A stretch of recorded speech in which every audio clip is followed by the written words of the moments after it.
दोस्तों, government exam की तैयारी के लिए सब्सक्राइब कीजिए हमारे चैनल प्रिपरेशन अड्डा को और बेल आइकन दबाइए हमारी वीडियो सबसे पहले देखने के लिए। हेलो स्टूडेंट्स, स्वागत है आपका एक बार फिर से हमारे चैनल प्रिपरेशन अड्डा के अंदर। आपसे निवेदन है कि प्लीज इस वीडियो का लिंक शेयर कर दीजिए और इस वीडियो को लाइक कर दीजिए। अगर आप पहली बार वीडियो देख रहे हैं तो सब्सक्राइब जरूर कर दें, कोई दिक्कत नहीं है सब्सक्राइब करने की। और आपको बताना चाहूंगा कि अगर आप इसको हिंदी टेक्स्ट में देखना चाहते हैं तो आप सर्च करके हिंदी टेक्स्ट में भी देख सकते हैं, क्योंकि ये चैप्टर पहले ही ऑलरेडी हिंदी में अपलोड हो चुके हैं। किसी को ल्यूसेंट की फिजिक्स कंप्लीट करनी है तो वो हिंदी और इंग्लिश दोनों में अपलोड हो चुकी हैं, उनको भी कवर कर लें। साथ में फिजिक्स क्विज चल रहे हैं जिसके अंदर हम 15 क्वेश्चन डिस्कस करते हैं, बहुत इंपॉर्टेंट क्वेश्चन रहते हैं वो। साथ में जो क्वेश्चन वहां डिस्कस किए जाते हैं कॉन्सेप्चुअल तरीके से, वो डिस्कशन बहुत इंपॉर्टेंट है। क्वेश्चन से ज्यादा वो इंपॉर्टेंट है जो डिस्कशन किया जाता है, क्योंकि वहां पर एक्सप्लेन किए जाते हैं ऑप्शनों को और जितने भी कॉन्सेप्ट आते हैं जो पूछे जा सकते हैं उन सबको डिस्कस किया जाता है, जिसकी वजह से आपकी फिजिक्स अच्छी हो जाएगी। आप उनको जरूर देखें। चलिए स्टार्ट करते हैं। यहाँ पर कार्बन एंड इट्स कंपाउंड। देखिए यहाँ पर हम कार्बन के बारे में पढ़ने वाले हैं और उसके जितने भी कंपाउंड होते हैं जनरल कंपाउंडों को पढ़ने वाले हैं, इसलिए बहुत इंपॉर्टेंट चैप्टर रहेगा, ध्यान से देखिएगा। तो सबसे पहले आपको बता दूं कार्बन की जो लोकेशन है पीरियोडिक टेबल के अंदर वो कहां पर है। कार्बन की अगर बात की जाए तो कार्बन की लोकेशन जो है 14 ग्रुप के हिसाब से आप जाओगे तो आपको ग्रुप के हिसाब से आपको पीरियोडिक टेबल बताकर दिखा देता हूं, थोड़ा बना करके। कुछ इस तरह से आपने पीरियोडिक टेबल देखी होगी। यहाँ पर 6 ग्रुप रहते हैं, यहाँ पर 10 रहते हैं और यहाँ पर 2 रहते हैं। तो ये एस ब्लॉक है, ये डी ब्लॉक है और ये पी ब्लॉक है। तो पी ब्लॉक के अंदर कार्बन पाया जाता है और ग्रुप नंबर 14 में पाया जाता है। अगर वैसा आप बात करेंगे तो 4th ए के अंदर पाया जाता है, क्योंकि बोरोन फैमिली स्टार्ट होती है 3rd ए से और ये 4th ए में बोरोन फैमिली के बाद आता है कार्बन फैमिली, उसके बाद आती है नाइट्रोजन फैमिली। तो कार्बन फैमिली के अंदर जो तत्व है वो carbon, silicon, germanium, tin, lead है। ये मैं आपको ट्रिक के थ्रू याद भी करा चुका हूँ। काली सी गुड़िया सबसे प्यारी, ये मैं ट्रिक के थ्रू याद भी करा चुका हूँ। अगर आपको पीरियोडिक टेबल याद करनी है, पूरी पीरियोडिक टेबल चंद मिनटों में, तो आप प्लीज पीरियोडिक टेबल की ट्रिक को आप देख सकते हैं, आपको प्लेलिस्ट में मिल जाएगी, वरना सर्च करके भी मिल जाएगी आपको। सबसे पहली बात, इस ग्रुप के एलिमेंट, सबसे ज्यादा जो एलिमेंट है इस ग्रुप के वो है दोनों प्रॉपर्टी शो करने वाले, मेटल की भी और नॉन मेटल की भी। तो ऐसे एलिमेंटों को कहा जाता है सेमीकंडक्टर और कभी कभी इनको मेटलॉइड भी कह देते हैं। तो सेमीकंडक्टर पाए जाते हैं। कार्बन और सिलिकॉन का आपने केम सेमीकंडक्टर देखा होगा, जर्मेनियम का भी सेमीकंडक्टर के अंदर यूज किया जाता है। इनको 14 ग्रुप में रखा गया है, 4th में रखा गया है और इनकी वैलेंसी जो होती है वो 4 होती है। कार्बन की वैलेंसी 4 होती है। कार्बन की कैटिनेशन पावर सबसे ज्यादा होती है पूरी पीरियोडिक टेबल में। अगर सबसे ज्यादा कैटिनेशन पावर है तो वो है कार्बन की। क्वेश्चन पूछ सकता है सीधे सीधे कि ऐसा कौन सा एलिमेंट है पूरी पीरियोडिक टेबल में जिसकी कैटिनेशन पावर सबसे ज्यादा है, तो जवाब है कार्बन। कैटिनेशन पावर का मतलब ये होता है कि कौन सा ऐसा एलिमेंट है जिसके सबसे ज्यादा कंपाउंड, सबसे ज्यादा उसके कंपाउंड पाए जाते हैं और जो ज्यादा से ज्यादा बॉन्ड बनाने की टेंडेंसी रखता है, तो वो है कार्बन, जिसके मैक्सिमम बॉन्ड 4 होते हैं। 4 बॉन्ड होने की वजह से इसका जो हाइब्रिडाइजेशन होता है वो sp3 होता है, जिसमें एक s ऑर्बिटल और 3 p ऑर्बिटल इन्वॉल्व होते हैं। ठीक है, आपको ये सब कुछ समझना है, बेसिक है इसके बारे में। तो अब पढ़ लेते हैं कार्बन के बारे में। तो कार्बन क्या है, पहली बात तो नॉन मेटल है। ये कार्बन बहुत बहुत ही खतरनाक वाला, यूं कहें कि बहुत ही ज्यादा स्ट्रॉन्ग नॉन मेटल है ये, और पीरियोडिक टेबल के 4th ए में रखा गया है, 14th ग्रुप में रखा गया है। इसके पूरे ग्रुप के एलिमेंट में यहाँ दिखा चुका हूँ किस तरह से आपको याद करने हैं कौन कौन से हैं। और सेमीकंडक्टर ज्यादा होते हैं, सिलिकॉन, जर्मेनियम सेमीकंडक्टर के लिए ही यूज किया जाता है। ठीक है, अब इसके एलोट्रोप के बारे में देख लेते हैं। एलोट्रोप किसको बोलते हैं? एलोट्रोप उनको कहा जाता है जिनकी केमिकल प्रॉपर्टीज तो सेम रहती हैं और फिजिकल प्रॉपर्टीज अलग अलग होती हैं। इसका मतलब क्या हुआ? इसका मतलब ये हुआ केमिकल प्रॉपर्टीज पूरी पीरियोडिक टेबल में किस चीज से डिसाइड की गई है? एटॉमिक नंबर से। और फिजिकल प्रॉपर्टीज किस चीज से पता लगती है? एटॉमिक मास नंबर से। तो इसका मतलब जो कार्बन के एलोट्रोप हैं उनके एटॉमिक नंबर तो लगभग सेम होंगे, लेकिन एटॉमिक मास नंबर अलग अलग होंगे, या फिर यूं कहें कि उनकी स्ट्रक्चर भी अलग हो सकती है। फिजिकल प्रॉपर्टीज में स्ट्रक्चर आती है, साइज आता है, मास भी आता है। ठीक है, तो वो सारे के सारे एलोट्रोप है। एलोट्रोप आइसोटोप हो भी सकते हैं, लेकिन सारे के सारे आइसोटोप एलोट्रोप होते हैं, सारे के सारे आइसोटोप एलोट्रोप होते हैं। और सारे के सारे एलोट्रोप जो हैं वो आइसोटोप नहीं होते। आइसोटोप आपको पता ही होगा, atomic number same, atomic mass number अलग अलग। तो आपको ये सब कुछ पता होने के बाद एलोट्रोप के बारे में समझ लेते हैं। कार्बन के जो 3 एलोट्रोप हैं जो सबसे ज्यादा फेमस है, कार्बन के 3 एलोट्रोप होते हैं, एक तो डायमंड, ग्रेफाइट और एक है चारकोल। तो डायमंड के बारे में पढ़ लेते हैं, डायमंड है क्या, ग्रेफाइट है क्या, चारकोल के बारे में, इन तीनों के बारे में पढ़ेंगे। तो एलोट्रोप उनको बोलते हैं जिनकी केमिकल प्रॉपर्टीज तो सेम रहती है लेकिन फिजिकल प्रॉपर्टीज क्या होती है, अलग अलग होती है। ऐसे सब्सटेंस को कहा जाता है एलोट्रोप। कार्बन के 3 एलोट्रोप हैं, डायमंड, ग्रेफाइट, चारकोल। तो डायमंड के बारे में पढ़ लेते हैं, डायमंड क्या है। देखिए सबसे पहली बात, डायमंड सबसे हार्ड मटेरियल है पूरी अर्थ पर। सबसे हार्ड की अगर बात की जाएगी तो सबसे ज्यादा हार्ड है डायमंड। और डायमंड इतना ज्यादा हार्ड है कि इसके अंदर पूरी तरह से ये नॉन कंडक्टिंग है, इसके अंदर से करंट पास नहीं हो सकता, साथ में हीट भी नहीं पास हो सकती। तो हीट का और करंट का ये पुअर कंडक्टर है, हीट का और करंट का ये पुअर कंडक्टर है। ज्यादातर आपको करंट पर फोकस करना, तो करंट का ये बैड कंडक्टर है, पुअर कंडक्टर है।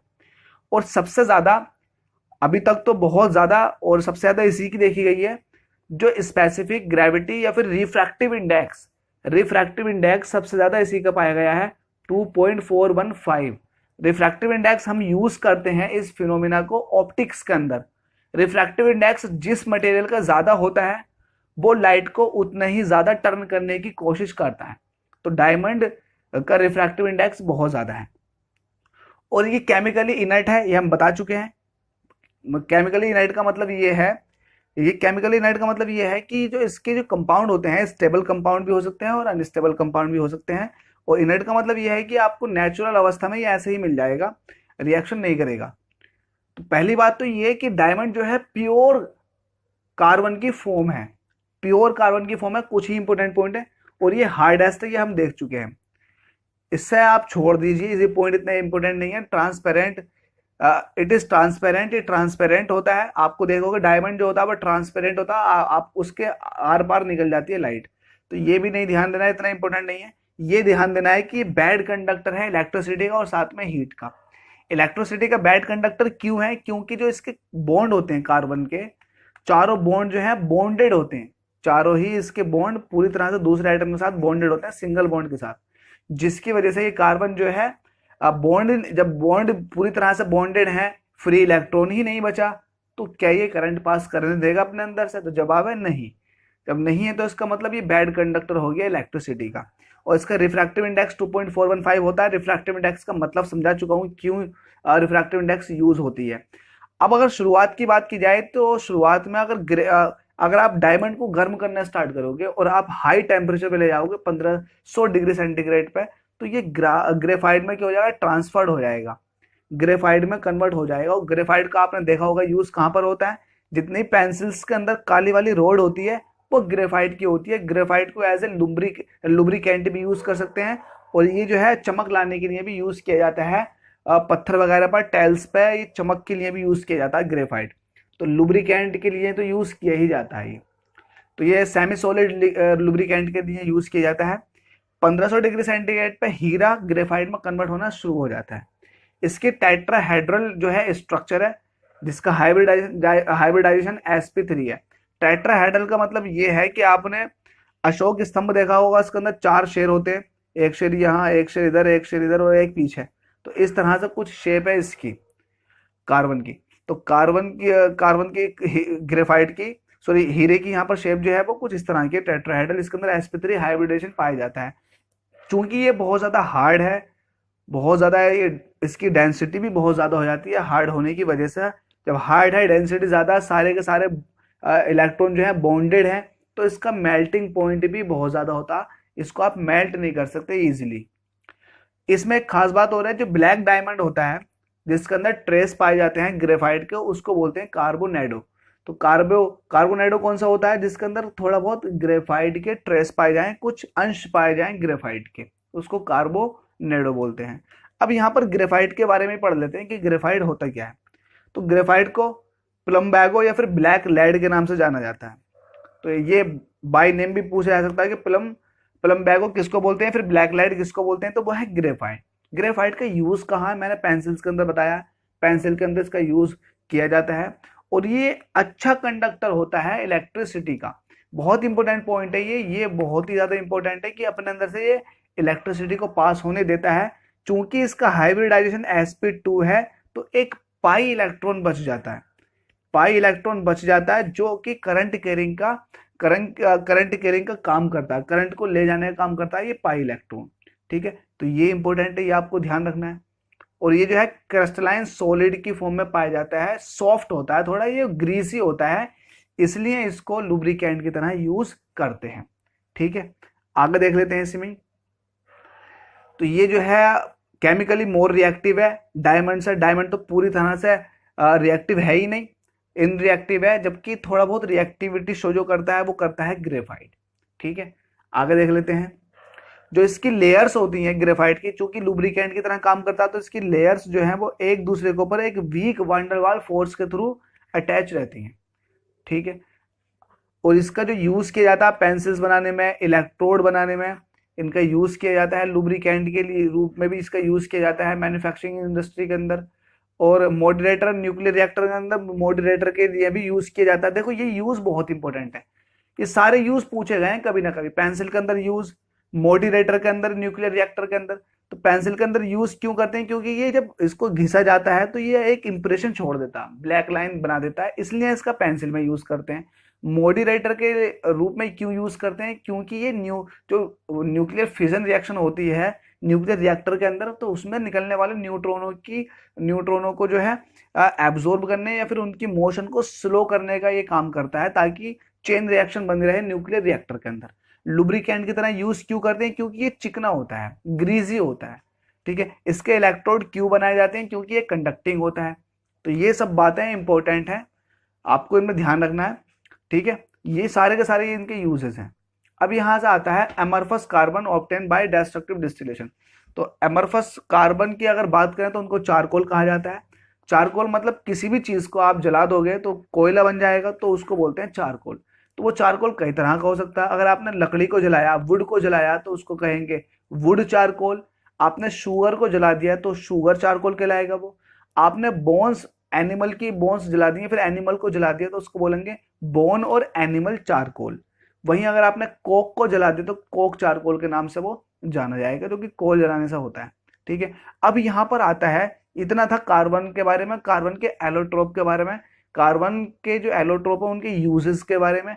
अब यहाँ से मेन इंपॉर्टेंट टॉपिक आता है कि इसके जो कंपाउंड है वो क्या है। तो कार्बन के जितने भी कंपाउंड होते हैं बने हुए उनको बोलते हैं हाइड्रोकार्बन्स।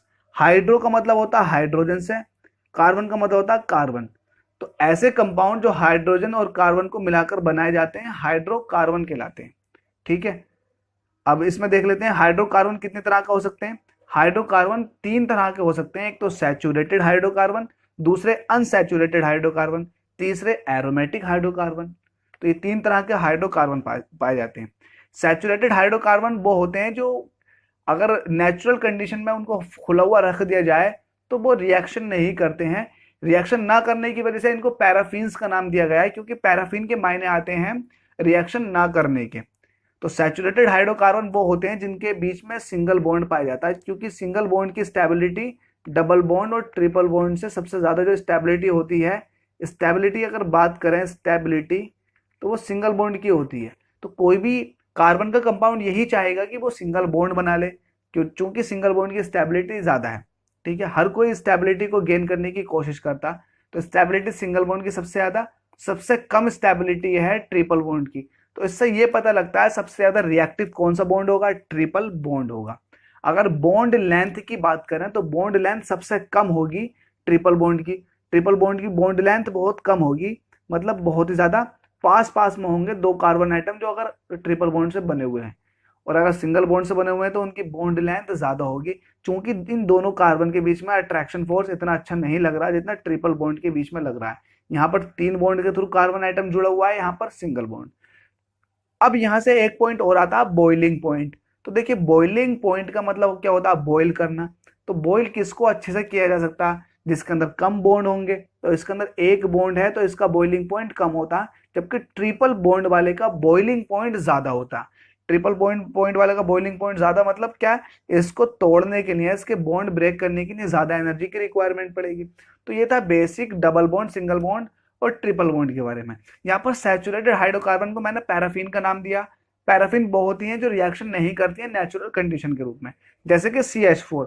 अगर यहाँ मीथेन है तो देखो मीथेन किसी से रिएक्शन नहीं करेगी, वो अलग बात है, आप इसको बर्न कर दो, ठीक है। तो आपको कैसे याद करना है कि सैचुरेटेड हाइड्रोकार्बन का एक फॉर्मूला होता है, ये आपको फॉर्मूला माइंड नहीं करना है, मैं आपको फॉर्मूला याद नहीं कराऊंगा। आपको इस तरह से देखना, चूंकि आपको पता है हाइड्रोकार्बन है तो हाइड्रोजन और कार्बन से मिलकर बने हुए कंपाउंड है ये। तो जो सैचुरेटेड हाइड्रोकार्बन होती है जिसके अंदर सिंगल बॉन्ड पाया जाता है, उसमें अगर एक एक कार्बन एटम है तो एक का जो है आपको क्या करना है, यहां पर आपको बस यही देखना कि कितने कार्बन एटम है, एक कार्बन एटम है, तो उस एक कार्बन एटम का कर दीजिए डबल, कितना हो गए, दो हो गए, और उसमें दो ऐड कर दीजिए, कितना हो गया, चार। तो यहां से C1H4 जितना आएगा वो H पर लगाना है आपको, तो CH4 बन गया, तो CH4 बन गई मेथेन। देखिए कार्बन एटम की संख्या से आपको मैथ एथ प्रोप का पता लगता है। अगर मैथ की बात की जाएगी तो कार्बन नंबर 1 को कहेंगे, अगर दो कार्बन होंगे तो इसको एथ कहेंगे, और तीन कार्बन होंगे तो इसको प्रोप कहेंगे, इसी तरह से चार होंगे तो इसको ब्यूट कहेंगे, पांच कार्बन होंगे तो इसको पेंट बोलेंगे, छह कार्बन होंगे तो इसको हेक्स बोलेंगे, और सात होंगे तो इसको हेप्ट बोलेंगे, और आठ होंगे तो इसको ऑक्ट बोलेंगे, और अगर नौ होंगे तो इसको नॉन बोलेंगे, और अगर 10 होंगे तो इसको बोलेंगे डैक। अगर कार्बन इस तरह से पाए जाना है तो पहले अगर एक कार्बन है तो मैथ बोलेंगे, दो कार्बन है तो एथ बोलेंगे, तीन कार्बन तो प्रोप। तो meth eth prop but pent hex hept oct non dec, इस तरह से पता लगाएंगे। अब चूंकि यहां पर कार्बन एक था और हम बात कर रहे हैं एल्केन की, तो एल्केन के अंदर सिंगल बॉन्ड पाया जाएगा, तो एन नाम आ रहा है, ध्यान से एल्केन का नाम ले रहे हैं हम, इसके नामकरण का नाम करने जा रहे हैं, CH4 का क्या नाम निकल कर आने वाला।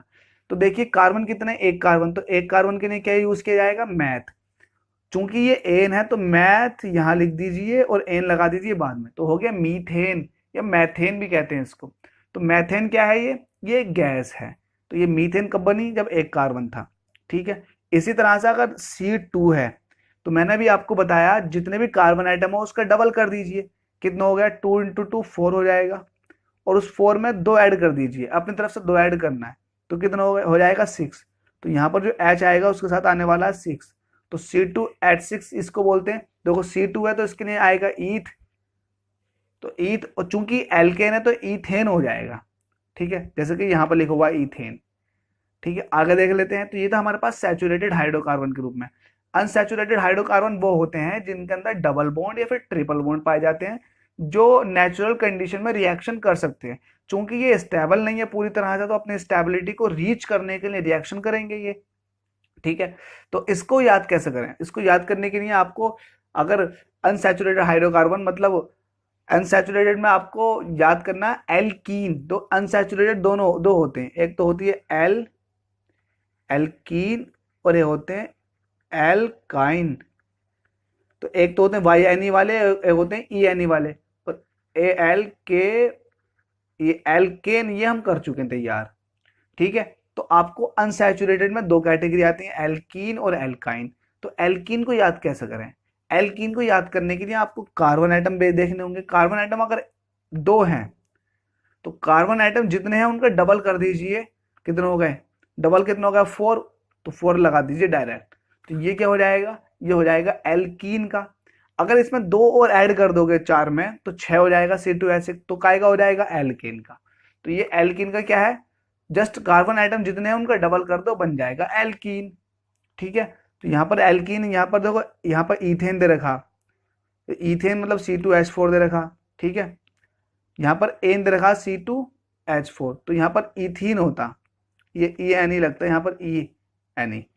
यहाँ पर प्रोपेन है तो प्रोपीन होता, ये प्रोपीन है, यहाँ पर मिसप्रिंटिंग हो चुकी है, प्रोपीन है और यहाँ पर इथीन है, चूंकि डबल बॉन्ड लगा हुआ ना यहाँ, तो ये बताएंगे, ठीक है। ये चीज समझ में आ गई होगी। अब निकालते हैं एल्काइन का फॉर्मूला। तो एल्काइन का फॉर्मूला कैसे निकालेंगे, चूंकि आपको मैं याद करा चुका हूं कि कार्बन आइटम अगर एक है तो इसका डबल करो, उसमें दो जोड़ दो, तो बन जाएगा एल्केन।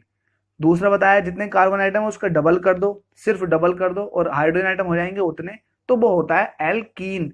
और एल्काइन में क्या होता है, जितने कार्बन आइटम है, सपोज दैट 3 कार्बन आइटम है, इसका डबल करो, 3 दूनी 6 हो गए, 6 में से 2 कम करिए अब आप, तो हो जाएंगे 4, तो C3H4। तो ये होता है एल्काइन, YNE वाले की बात कर रहे हैं हम। तो एक बार पहले वाली कंडीशन में आपने डबल किया, फिर उसमें 2 ऐड किया, दूसरी वाली कंडीशन में आपने डबल किया सिर्फ, तीसरी वाली कंडीशन में आपने डबल भी किया और -2 किया। तो आपको इस तरह से याद करना है, alkane alkene alkyne, meth eth pro but pent hex hept oct non dec, ये याद करने के बाद आपको फिर एल्केन एल्किन एल्काइन याद करना है। तो एल्केन एल्किन एल्काइन को याद करने का मैंने आपको शॉर्टकट बता दिया, आपको डायरेक्ट फॉर्मूला याद नहीं करना है, सिर्फ आपको समझना है क्या हो रहा है, ठीक है। ट्रिपल बॉन्डेड कार्बन, वो ये फॉर्मूले याद नहीं करने, मैं आपको बता चुका हूँ, एल्काइन कहलाती हैं वो सब के सब। अब इसी तरह से एरोमेटिक हाइड्रोकार्बन्स होते हैं। देखिए इनको एरोमेटिक वर्ड क्यों कहा गया, एरो जो एरोमा है, एरोमा उसका मतलब होता है स्वीट स्मेल। तो जितने भी स्वीट स्मेल वाले होते हैं कंपाउंड जिसके अंदर बेंजीन रिंग पाई जाती है, वो सारे के सारे एरोमेटिक है। तो एरोमेटिक कंपाउंड की पहचान यही होती है, उनके अंदर बेंजीन रिंग पाई जाती है, और ऐसे कंपाउंडों को अगर आप जलाओगे तो ये बहुत धुएं के साथ जलते हैं। जबकि पैराफिन्स जितनी भी होती हैं वो सिर्फ धुआं नहीं करती हैं, बड़े प्यार से जलती हैं बिना धुएं के साथ। धुआं तो होता है लेकिन इतना धुआं नहीं होता जितना एरोमेटिक में होता है। पेट्रोल क्या है, पेट्रोल एक एल्केन है, पैराफिन है। मोमबत्ती, मोम ये भी एक पैराफिन है, बिना धुएं के साथ जलते हैं। तो अब टायर की बात करें, कोई अगर टायर है, गाड़ी का टायर है, उसको जलाएंगे तो टायर जो है वो एक एरोमेटिक कंपाउंड है। रबर जो है एरोमेटिक है, तो उसमें क्या होता है, बहुत ज्यादा धुआं निकलता है। जब रोड पड़ते हैं तो कोलतार वगैरह होता है, तो कोलतार के अंदर बेंजीन की स्मेल आती है और बहुत धुएं के साथ जलते हैं, वो सारे के सारे एरोमेटिक कंपाउंड है, ठीक है।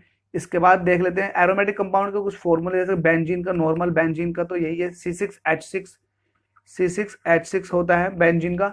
और अगर 2 बेंजीन रिंग जोड़ दिया है तो इसको नेफ्थलीन कह देंगे, और अगर 3 जोड़ दिए जाए तो इसको एंथ्रासीन। ये सब बायोलॉजी में और यूं कहें कि मेडिकल में यूज होते हैं ये टर्म। इसके बाद आता है आइसोमेरिज्म। तो आइसोमेरिज्म कहते किसको है, देखिए आइसोमेरिज्म उसको कहते हैं जब हमारा मोलिक्यूलर फॉर्मूला तो सेम रहे, लेकिन उस मोलिक्यूलर फॉर्मूले को यूज करके हम अलग अलग स्ट्रक्चर बना सकें। तो इस तरह से जो बनती है वो आती है आइसोमेरिज्म। हम स्ट्रक्चर भी बना सकते हैं, या फिर हम जो फंक्शनल ग्रुप है उसके अंदर, कंपाउंड के अंदर, उसकी पोजीशन चेंज भी कर सकते हैं और भी कुछ कर सकते हैं। तो आइसोमेरिज्म तो केमिकल प्रॉपर्टीज तो सेम होती हैं, सॉरी उनके जो मोलिक्यूलर फॉर्मूला वो सेम होता है, लेकिन केमिकल प्रॉपर्टीज अलग अलग होती हैं। सपोज दैट अगर मेरे पास C2H5OH है, इसको आपको पता होगा इथेनॉल कहते हैं, इथाइल अल्कोहल भी कहते हैं। अगर ये है मेरे पास तो मैं इसे ऐसे भी लिख सकता हूँ CH3OCH3। अब आप चेक कर सकते हैं यहाँ पर कार्बन हाइड्रोजन आइटम कितने, 6 हैं, तो 3 और 3 6। ऑक्सीजन कितना, 1 है, 1 ही आ चुका। कार्बन कितने, 2 हैं, 2 हैं, तो 1 ही आ चुका, 1 ही आ चुका। तो इसका मतलब मोलिकुलर फॉर्मूला दोनों का सेम है, लेकिन ये अल्कोहल है। और अगर इसकी बात की जाए तो ये मीथॉक्सी मीथेन है, ये मीथॉक्सी मीथोन है, मीथेन है जिसको ईथर कहते हैं। तो आपको यहाँ से एक चीज का पता लग गया कि मोलिकुलर फॉर्मूला तो सेम, लेकिन इनकी प्रॉपर्टीज तो अलग अलग हैं। तो ऐसे कंपाउंडों को ही आइसोमर कहते हैं और इस फिनोमिना को बोलते हैं आइसोमेरिज्म, ठीक है। अब आता है इसके बाद पॉलीमराइजेशन। तो पॉलीमर देखिए पॉलीमराइजेशन क्या फिनोमिना है। सपोज दैट आपको एक लड्डू बनाना, तो लड्डू बनाने के लिए आपको छोटी छोटी नुक्तियां चाहिएंगी, मीठी मीठी। उन नुक्तियों को आप दबा दबा कर एक गोल शेप दे दोगे, जो कि नुक्तियों से बनकर एक लड्डू का रूप ले लेगी। तो ये लड्डू जो कहलाएगा, ये कहलाएगा पॉलीमर। और जो इसके अंदर नुक्तियां हैं छोटी छोटी, वो कहलाएंगी मोनोमर। तो मोनोमर से मिलकर के बनता है पॉलीमर बनता है। जैसे कि यहाँ से, तो इस फिनोमेना को बोलते हैं पॉलीमराइजेशन। तो पॉलीमराइजेशन क्या होता है, ये सिंपल मॉलिक्यूल होते हैं जो कंबाइन होते हैं बहुत ज्यादा बल्क में, बहुत ज्यादा अमाउंट में, टेम्परेचर भी कंज्यूम करते हैं, हीट भी लेते हैं, और ये दूसरी चीज में कंप्लीट बदल जाते हैं। जैसे कि ईथीन की बात करें, तो चूंकि ये देखो EN यहाँ से पता लगा सकते हो, EN है, तो EN मतलब ये एल्कीन है ये, तो EN एल्कीन है। तो एल्कीन का क्या, जितने कार्बन हो उसके दुगने हाइड्रोजन होते हैं। तो कार्बन कितने, 1 और 2 कार्बन है, तो हाइड्रोजन कितने, 2 और 2 4। तो इसका मतलब ये एल्कीन है, ये प्रूफ कर दिया हम लोगों ने। तो एल्कीन में है कि ये एथीन है, क्यों, क्योंकि कार्बन अगर 2 होते हैं तो फॉर्मूला क्या बनता, मैथ एथ, एथ क्या दो के लिए आता, तो एथीन, एथीन किसके लिए आया, क्योंकि एल्कीन है ये, तो एथीन है ये आपके सामने। ठीक है, अब ये एथीन आपके सामने है, इसका जब पोलिमराइजेशन करोगे बहुत ज्यादा मॉलिक्यूल लेकर के, तो जो बनकर आने वाला है, डबल बॉन्ड टूट जाएंगे, ये सिंगल बॉन्ड में कन्वर्ट होकर जो बनेगा एथीन तो बनेगा, लेकिन पोली एथीन, पोली मतलब बहुत ज्यादा मॉलिक्यूल बनकर एथीन के जुड़ गए, तो इसको बोलते हैं पोली एथीन, जिसको जनरल भाषा में बोलते हैं पॉलीथीन। तो पॉलीथीन जो होती है वो एथीन का पॉलीमराइजेशन करने के बाद बनती है, तो ये फिनोमेना कहलाता है पॉलीमराइजेशन। जो नेचुरल अकरिंग पॉलीमर्स हैं, जो कुदरती तौर पर पाए जाते हैं पॉलीमर, वो है protein, nucleic acid, cellulose, starch etcetera, ये कुदरती तौर पर पाए जाते हैं। जो हमने बनाया है पॉलीएथीन, ये जो है पॉलीथीन, ये सारे के सारे सिंथेटिक है। अब इसके बाद आता है प्लास्टिक्स। तो प्लास्टिक किसको बोलते हैं, प्लास्टिक को हम दो तरह से डिफाइन करते हैं, एक होता है थर्मोप्लास्टिक, एक होता है थर्मोसेटिंग प्लास्टिक। तो थर्मोप्लास्टिक, थर्मोसेटिक प्लास्टिक, उनकी प्रॉपर्टीज को देखकर बताया गया। Thermoplastic, these are the polymers which can be easily softened repeatedly when heated and hardened when cooled with little change in their properties। आपको लैंग्वेज समझ में आई हो ना हो, लेकिन मैं आपको एक्सप्लेन करके बता देता हूँ। थर्मोप्लास्टिक उन प्लास्टिक को कहते हैं जिनको आप हीट दोगे तो मुलायम हो जाएंगे, सॉफ्ट हो जाएंगे, और आप उसको ठंडा करोगे तो वो हार्ड हो जाएंगे। ठंडा करने के बाद आप दोबारा से उसको हीट दोगे तो फिर दोबारा से मुलायम हो जाएंगे, और फिर ठंडा करोगे तो वो दोबारा से अपनी शेप को गेन कर लेंगे। तो ये रिपीटेडली आप कर सकते हो, बार बार कर सकते हो, तो कोई फर्क नहीं पड़ता इन प्लास्टिक के ऊपर। तो ये प्लास्टिक कहलाते हैं थर्मोप्लास्टिक। जो आपकी पेन होती है, प्लास्टिक की पेन, वो थर्मोप्लास्टिक होती हैं। आप उनको पिघलाइए, फिर आप उसी शेप में कन्वर्ट कर लीजिए। बहुत सारी पेन ऐसी होती हैं जो थर्मोप्लास्टिक की बनी होती हैं। ठीक है, अब इसके एग्जाम्पल क्या है, जैसे कि पॉलीथीन। पॉलीथीन जो होती है, आप उनको गर्म कीजिए, मुलायम हो जाएंगी, फिर ठंडा कर दीजिए, फिर वो अपनी शेप गेन कर लेंगी। तो ये सारी की सारी, फिर गर्म कीजिए, मुलायम हो जाएंगी। तो ये सब पॉलीथीन हो गई। पॉलीस्टायरीन हो गई, पॉलीविनाइल क्लोराइड जिसको पीवीसी कहते हैं, जिनके पाइप आते हैं पॉलीविनाइल क्लोराइड के। टेफ्लॉन का फॉर्मूला क्या होता है, C2H4 की जगह कर दीजिए F4, तो ये टेफ्लॉन हो जाएगा। जब यहाँ पर फ्लोराइड आ जाएगा हाइड्रोजन की जगह, तो ये टेफ्लॉन हो जाता। तो ये सारे के सारे थर्मोप्लास्टिक हैं। और दूसरी कैटेगरी आती है थर्मोसेट प्लास्टिक। तो थर्मोसेटिंग प्लास्टिक वो प्लास्टिक होते हैं, थर्मोसेटिंग प्लास्टिक वो प्लास्टिक होते हैं, यहाँ पर थर्मोप्लास्टिक हो गया, और इन्होंने दोनों ही थर्मोप्लास्टिक कर दिए, यहाँ पे थर्मोप्लास्टिक और यहाँ पे थर्मोप्लास्टिक। यहाँ पर थर्मोसेट होगा, थर्मोसेटिंग प्लास्टिक। थर्मोसेटिंग प्लास्टिक वो प्लास्टिक होते हैं जिनको आप उनको गर्म करोगे शुरुआत में तो मुलायम हो जाएंगे, लेकिन एक बार जब वो ठंडा होने के बाद अपनी शेप गेन करेंगे, उसके बाद आप उन्हें गर्म करना चाहोगे, मुलायम करना चाहोगे, तो वो मुलायम नहीं होंगे। तो ऐसे प्लास्टिक को कहा गया है थर्मोसेट प्लास्टिक। ये नाम जो दिया गया है यहाँ पर गलत दिया गया है, थर्मोसेट प्लास्टिक बोलते हैं। इसका एग्जाम्पल है बैकेलाइट। आपने बैकेलाइट, टेरिलीन, ग्लिप्टन, ये आपने बैकेलाइट देखा होगा। बैकेलाइट जितने भी इलेक्ट्रिक स्विच होते हैं घर में हम यूज करते हैं, प्लास्टिक के स्विच, वो सारे के सारे थर्मोसेट प्लास्टिक हैं। एक बार उन्होंने शेप प्राप्त कर ली, शेप गेन कर ली, उसके बाद वो कितने भी टेम्परेचर आप दे दीजिए वो जल जाएंगे, लेकिन वो मुलायम नहीं होंगे किसी भी हाल में। ठीक है, अब यहाँ पर बैकेलाइट आया, तो बैकेलाइट के बारे में डिटेल से पढ़ लेते हैं। बैकेलाइट जो है एक पॉलीमर है, आपको पता ही चुका, हम सारे पॉलीमर की बात करें तो फिनोल के साथ जब फॉर्मेल्डिहाइड को मिलाया जाता है, फिनोल के साथ फॉर्मेल्डिहाइड को मिलाया जाता है और उसका पॉलीमराइजेशन कराया जाता है, तब जाकर बैकेलाइट बनता है। फिनोल का फॉर्मूला क्या होता है, कुछ नहीं, बिल्कुल सिंपल है, बेंजीन रिंग बना दीजिए, इसके ऊपर लगा दीजिए OH। फॉर्मेल्डिहाइड का क्या होता है, HCHO। जब HCHO ऐड किया जाता है तो ये बैकेलाइट का रूप ले लेता है। इलेक्ट्रिक स्विचेस में इसका बहुत ज्यादा यूज करते हैं। रबर क्या होती है, रबर के बारे में भी देख लेते हैं। चूंकि रबर भी एक पॉलीमर है जो अपनी लेंथ में इंक्रीमेंट कर सकती है। आप खींचोगे रबर को तो खिंच जाएगी, छोड़ोगे तो इनिशियल स्टेट में आ जाएगी, तो इसको आप खींच सकते हैं। It is a polymer which is capable of returning to its original length, shape और साइज आफ्टर बीइंग स्ट्रेच और deform. The rubber obtain from natural sources are called natural rubber. जो नेचुरल सोर्स से प्राप्त होती है rubber, उसको बोलते हैं natural rubber. And polymer prepared in the laboratory which are similar to the natural rubber are known as synthesised rubber. और वो सभी पॉलीमर जो हम लैब के अंदर बनाते हैं, या बहुत सारी की सारी रबर जिसको हम लैब के अंदर बनाते हैं अलग से कुछ डालकर, कुछ नया बना करके, तो वो सारी की सारी सिंथेटिक रबर होती है, सिंथेटिक रबर। अब यहाँ पर सिंथेटिक रबर और नेचुरल रबर की बात कर लेते हैं। तो यहाँ फॉर्मूले सीधे सीधे पूछे जाते हैं, जैसे कि नेचुरल रबर, तो यहाँ आइसोप्रीन जो है, देखो आइसो नाम याद रखना, आइसो मतलब नेचुरल, ऐसे ट्रिक बनाया ना, आइसो मतलब नेचुरल, तो आइसोप्रीन जो है ये एक नेचुरल रबर है। जबकि देखो आइसोप्रीन और यहाँ करेंगे अगर नियोप्रीन, तो नियोप्रीन मतलब ये सिंथेटिक रबर है, तो नियो को आप कह दीजिए सिंथेटिक, सिंथेटिक, और आइसो कह देना नेचुरल। अब आइसो कंपाउंड कहते हैं किसको, आइसो कंपाउंड उसमें कहते हैं जिसमें एक कार्बन जो है वो दो कार्बन से अटैच होता है डायरेक्टली सिंगल बॉन्ड के थ्रू। तो यहाँ पर जो है सिंगल बॉन्ड के थ्रू ये अटैच है, तो ये है आइसो कंडीशन, तो ये हो गई आइसो कंडीशन। और नियो कंडीशन वो होती है जहां पर ट्रिपल बॉन्ड के थ्रू अटैच होता है, एक कार्बन आइटम ट्रिपल बॉन्ड के, और सॉरी अपने जो नियरेस्ट कार्बन आइटम्स हैं उनसे सबसे जुड़ा हुआ रहता है तीन तरफ से। तो तीन तरफ से जो कार्बन आइटम से अटैच हो तो उसको बोलते हैं नियो कंडीशन, उसको क्या बोलते हैं, नियो कंडीशन।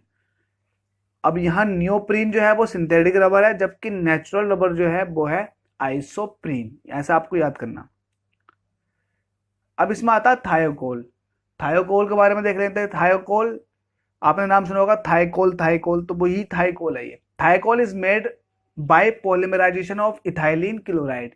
इथाइलिन क्लोराइड का मतलब क्या, इथाइलिन की बात कर रहे हैं तो C2H5Cl है, क्योंकि इथाइलिन की बात कर रहे हैं, ENA की बात कर रहे हैं, तो यहाँ पर फॉर्मूला क्या हो जाएगा, कुछ चेंज आ जाएगा, वो फॉर्मूला हो जाएगा C2H4Cl2, तो इथाइलिन क्लोराइड, ठीक है। यह है इथेन क्लोराइड।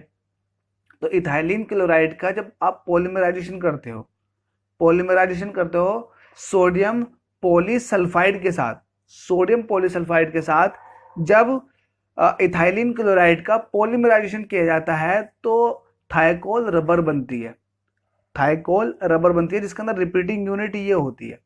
आपको सिर्फ थाइकोल रबर का ये पता लगाना है किस चीज से बनती है, तो ये बनती है इथाइलिन क्लोराइड से और सोडियम पॉलीसल्फाइड से। आपसे पूछ सकता है कि थाइकोल के अंदर कौन सा एलिमेंट पाया जाता है, तो आपको ध्यान रखना सल्फर पाया जाता है थाइकोल के अंदर, ठीक है।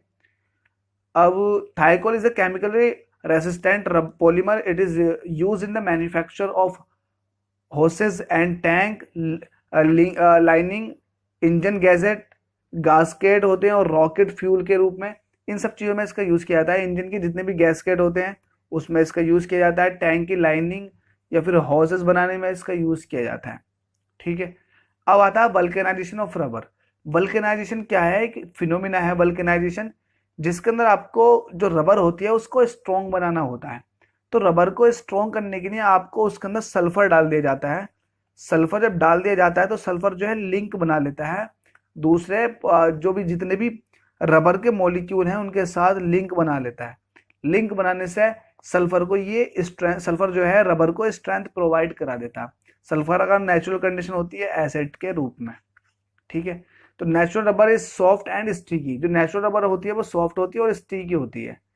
And therefore in order to give strength देने के लिए और इलास्टिसिटी देने के लिए नेचुरल रबर को वल्केनाइजेशन जो है प्रोसेस वो बहुत ज्यादा जरूरी होता है, जिसमें हम सल्फर को ऐड करते हैं। वल्केनाइजेशन में सल्फर को ऐड करते हैं। थाइकोल बनाने के लिए भी हमने सल्फर का एक मॉलिक्यूल ऐड किया था। इसका यूज कहाँ है, ग्लव्स, कार टायर्स एक्सेट्रा, इसके यहाँ पर यूज आता है। अब आता है एक फाइबर। तो फाइबर आर क्या है, ये भी पॉलीमर है, ये भी एक तरह के पॉलीमर हैं। तो fibres are the polymers which have quite strong intermolecular forces such as hydrogen bonding. जिस तरह से हाइड्रोजन बॉन्ड बहुत ज्यादा स्ट्रॉन्ग होते हैं, ज्यादा हाइड्रोजन बॉन्ड की वजह से बहुत ज्यादा स्ट्रॉन्ग बॉन्ड बना लेते हैं, इसी तरह से देखिए फाइबर्स जो आप धागे होते हैं ना जिनके आप शर्ट पहनते हो, तो इन फाइबर्स की बात कर रहे हैं। जैसे कि नायलॉन 6, ये भी एक फाइबर है, डैक्रोन और लोन, ये सारे के सारे फाइबर हैं। सिंथेटिक फाइबर है रेयान, इंपॉर्टेंट है, रेयान जो है एक सिंथेटिक फाइबर है, ठीक है। Synthetic fibre obtain from cellulose, ये सेल्यूलोज से बनाया जाता है रेयान। तो आपको दो चीज याद रखनी है रेयान में कि सेल्यूलोज से बनाया जाता है और ये क्या है, एक सिंथेटिक फाइबर है। सिंथेटिक फाइबर के अंदर पॉलीईस्टर भी आते हैं। पॉलीईस्टर आपने सुना होगा, पॉलिस्टर, पॉलीस्टर। तो जितने भी पॉलीईस्टर फाइबर होते हैं वो सारे के सारे सिंथेटिक होते हैं, वो भी इंपॉर्टेंट है, उन्हें भी याद रखें। और फाइबर्स के अंदर आपने रेयन के याद करना है, ये क्या है, एक सिंथेटिक फाइबर है रेयन।